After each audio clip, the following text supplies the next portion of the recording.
אני באמת שמח להגיע לכאן, להיפגש איתכם. אני מאמין בגדול במפגשים עם סטודנטים. אני חושב שחלק גדול מכל מה שעשיתי בתחום הזה של הוראה קלינית והוראה בכלל, עשיתי בגלל שלמדתי הרבה מאוד דברים מהסטודנטים עצמם. ולכן אצלי אני חושב שהמפגש הישיר הוא באמת בעל חשיבות גדולה. גם הרפורמה ששמעתם עליה, רפורמת יציב, זה גם כן צמח מתוך כך שנסעתי לאיזה 20 בתי ספר לרפואה בחו"ל, ונפגשתי שם עם כל הדרגים, סטודנטים, מורים, שרים, דקנים וכו' וכו'. זו הדרך הכי טובה ללמוד מה קורה בשטח, ואחר כך להציע מסקנות מתאימות בהתאם.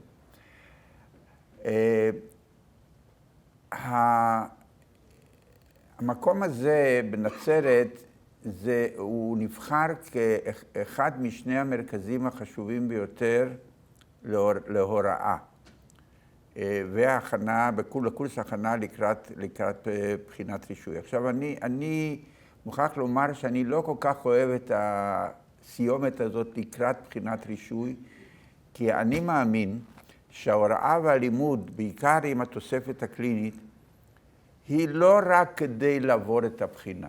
צריך להבין, הבחינה עצמה איננה משקפת בנאמנה, זאת אומרת, בצורה אמיתית, את מה שהסטודנט יודע ולמד במשך 6 שנים. אי אפשר לדחוס בתוך בחינה אחת 6 שנים. בוודאי לא את החלק הקליני של הבחינה, חולים שראיתם, דיונים שעשיתם סביב חולים, שאלות שעלו במהלך הלימודים, אלה אי אפשר להכניס אותם לתוך בחינה. ולכן הבחינה היא רק חלק, היא לא יכולה בעצם להעריך ב100% את הידע הכללי. אני רוצה להגיד לכם שיש חלק לא מבוטל של סטודנט, תוצאה מהביקורים שלי, שבאמת לא באשמתם, בהחלט לא באשמתם, אולי מתוך חוסר ידע בסיסי, למדו בבתי ספר לרפואה שהם באמת ברמה יחסית נמוכה, בעיקר במה שנוגע ללימודים הקליניים. אין להם שדות קליניים כמו שצריך, אין להם בתי חולים אוניברסיטאיים כמו שצריך, ואין להם מורים עם תואר אקדמי שהם קשורים לאוניברסיטאות ומלמדים כמורים אקדמיים. ולכן באמת כל הקורסים האלה, ואנחנו עכשיו גם מקדמים קורסים של הכנה לקראת סטאז' אחרי שעוברים את הבחינה, בחינת רישוי, גם קורס הכנה לפני סטאז' והכנה לקראת התמחות. כלומר, אנחנו מכניסים, כבר התחלנו כמה בתי חולים להכניס את הקורסים האלה, כי המטרה של הקורסים האלה איננה רק לעבור את הבחינה, אלא גם לשדרג באמת את הידע שהוא, לצערי, אני אומר, היה יחסית נמוך למה שמקובל פה בארץ, בחלק גדול מבתי הספר לרפואה שסטודנטים למדו בחו"ל. ולכן צריך להסתכל על הלימודים האלה שאתם עושים פה, לא רק, ברור שזה חשוב לעבור את הבחינה, אני לא מזלזל בזה, אבל מה שעוד יותר חשוב, זאת הזדמנות לשדרג את הידע, ואנחנו לא במקרה בחרנו את המקום הזה. היו לנו עוד מספר מרכזים שביקשו לנהל קורסים כאלה, ואני עמדתי, חגי כמובן יחד איתי, אנחנו עמדנו על כך שזה יהיה כאן בנצרת, משום שפה ידענו שיש פה את המורים המתאימים, יש פה את ההנהלה המתאימה שמכירה בחשיבות האקדמית של לימודים של סטודנטים. בתי החולים שלומדים כאן הם בתי חולים שהם קשורים לאוניברסיטאים, המורים הם בעלי תואר אקדמי, ולכן אנחנו בחנו את המקום הזה, והיו עוד מועמדים שפסלנו אותם. ובאמת, מה שאני שומע, שאחוזי המעבר בבחינות הם יחסית גבוהים, זה לא באמת כתוצאה מהרמה של המורים ושל המערכת הקלינית שמסביב. אני שמעתי ששאלו למה בעצם צריך תוספת של לימודים קליניים. אז אני אומר שוב, אני רוצה שאתם לא רק תבואו את הבחינה, אני רוצה שתגיעו לסטאז' אחרי שתעברתם את הבחינה, ושלא תתביישו להסתובב עם סטודנטים שלמדו לימודים קליניים ברמה הרבה יותר גבוהה. אני רוצה שתהיו פחות או יותר ברמה דומה. אני בדיוק סיפרתי לפני שנכנסנו לכאן, שפנה אליי אחד ממנהלי המחלקות לגבי אחד הסטאז'רים, ואמר לי, שאל אותי, תגיד, אתה בטוח שהוא למד רפואה לגבי אחד הסטאז'רים? אמרתי לו, בטח, הוא עבר את הבחינה. אז הוא אומר, איך זה יכול להיות שהוא לא יודע איפה הטחול ואיפה הכבד?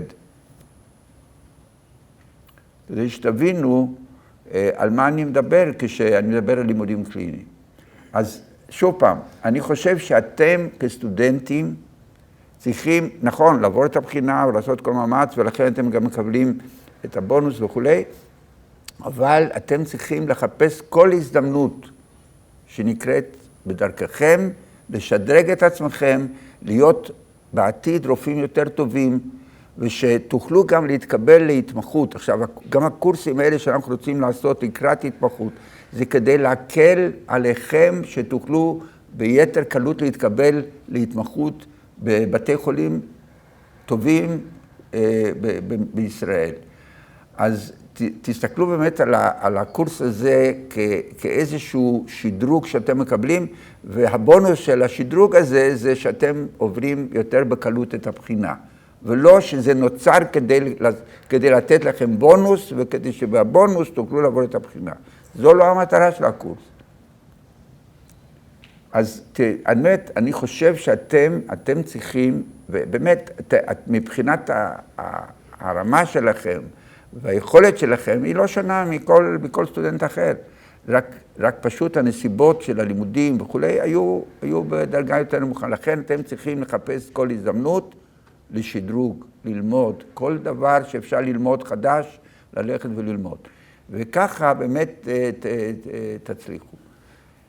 אז אני באמת מאוד מרוצה שאתם באמת, בסך הכל, כשאני מסתכל על קורסים קודמים, האחוז ההצלחה היה יחסית יותר נמוך, ועם הזמן הדברים הלכו והשתפרו, ואני מאוד מאוד שמח שסטודנטים באים לקורסים מהסוג הזה, שמוסדרים, שיש פה מורים אקדמיים, שיש פה מערכת אקדמית קלינית, שהמורים הם ברמה ולא מסתובבים בכל מיני קורסים כאלה, בחשיכה שמלמדים שם איך לעבור את הבחינה יותר בקלות עם שאלות חוזרות. אגב, אני רוצה להגיד לכם שהבחינה, בחינת הרישוי, מפורסמת בסוף הבחינה, כל השאלות והתשובות, וכל בחינה שאלות חדשות. ככה אי אפשר יותר ללמוד משאלות קודמות, ולעבור ככה את הבחינה. היו כאלה. כל בחינה מתפרסמת בסוף. כל השאלות של כל בחינה מתפרסמת. אז אתם יכולים כמובן ללמוד את השאלות והתשובות, אבל זה לא אומר שאלה השאלות שתופענה בבחינה הבאה. אז לכן אתם צריכים לא רק ללמוד לבחינה, אלא ללמוד באופן כללי. אנחנו באמת מצידנו נעשה הכל כדי שבאמת נקל עליכם ונעזור לכם באמת לעבור את הקורס הזה בשלום. אנחנו הערכנו אותו מ3 חודשים ליותר כמה הם עושים 5-6 חודשים.